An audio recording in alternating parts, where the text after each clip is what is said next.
Yandara is a place for transformation where I see people come every month out of the year almost and experience a deep awakening sort of who they are in their authentic nature and their essence. And it's also a place that is home for me. And I have my family here. I'm originally from Sweden, which I have my family there as well, but Yandara has become like a family for me, and it's a place where is really focused on living from the heart, and it's all very oriented to that kind of heart-opening experiences and teaching from the heart and living from the heart. And I feel like that's the essence of Yandara, is that living from the heart.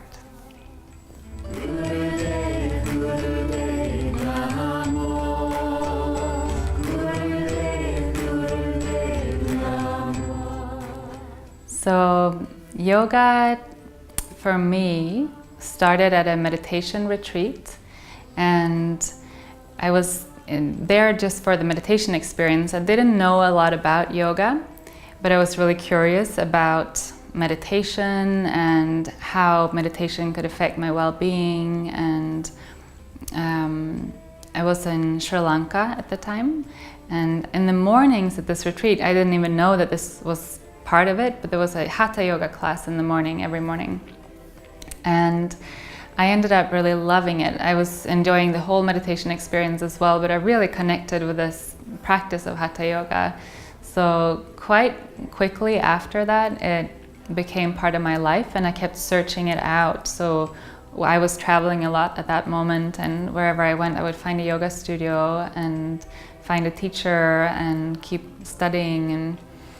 And even if meditation was still a big part of my practice as well, I started to find the other parts of yoga, so the asanas and the mantras and all of that really became a part of my life. And that was probably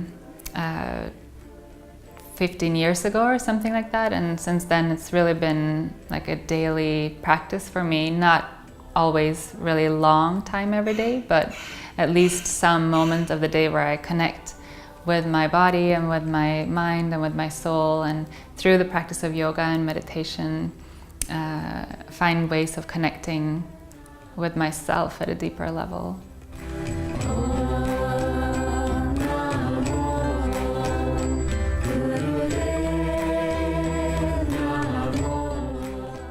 The final aim of yoga to me is about connecting to my own authentic nature. It's not about finding anything external, anything outside of myself, or connecting to anything outside of myself, but it's really to connect internally to my higher self, my true self. And then once that connection is established, there is a realization that we are part of everything. So there's an automatic expansion happening where you go from yourself to include everything. And it's that connection to our truth and our essence that is the aim of yoga.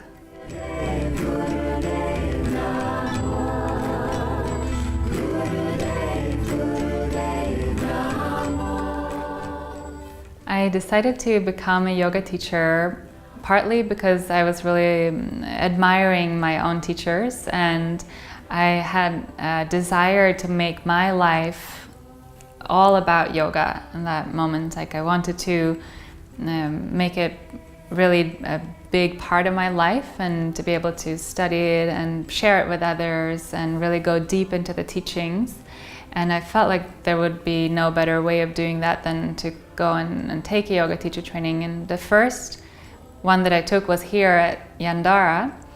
And it was really mainly for my own personal growth and personal practice. And I had really no intention of starting teaching right away. Then I really fell in love with this place and came back here, and I kept taking the teacher trainings, but it also motivated me more and more to actually start teaching and sharing the practice with others, because I feel that it's such a gift for the world to offer these teachings of yoga, and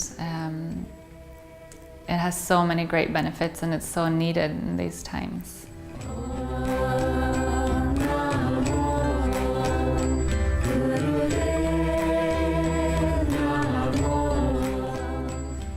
So the best advice that I feel I can give my students is always to connect to their own practice and to make it non-negotiable, to connect with themselves at a deep level every day, whether it is for 3 minutes or 5 minutes or an hour or 3 hours. Just take some part out of the day and do your meditation, do your asana, do your pranayama, and make it really integrated into your life as a part of your daily routine. But I feel like also when you do that, then it carries into the rest of your life. When you go to work, when you pick up your kids, when you meet your friends for coffee, whatever it is, that practice that you did in the morning, which is the time that I prefer to do the practice, but it could be any time of the day, but in the morning I feel like it really, then you have that energy with you through the rest of the day, and it strengthens you and makes you both really strong but really soft as well.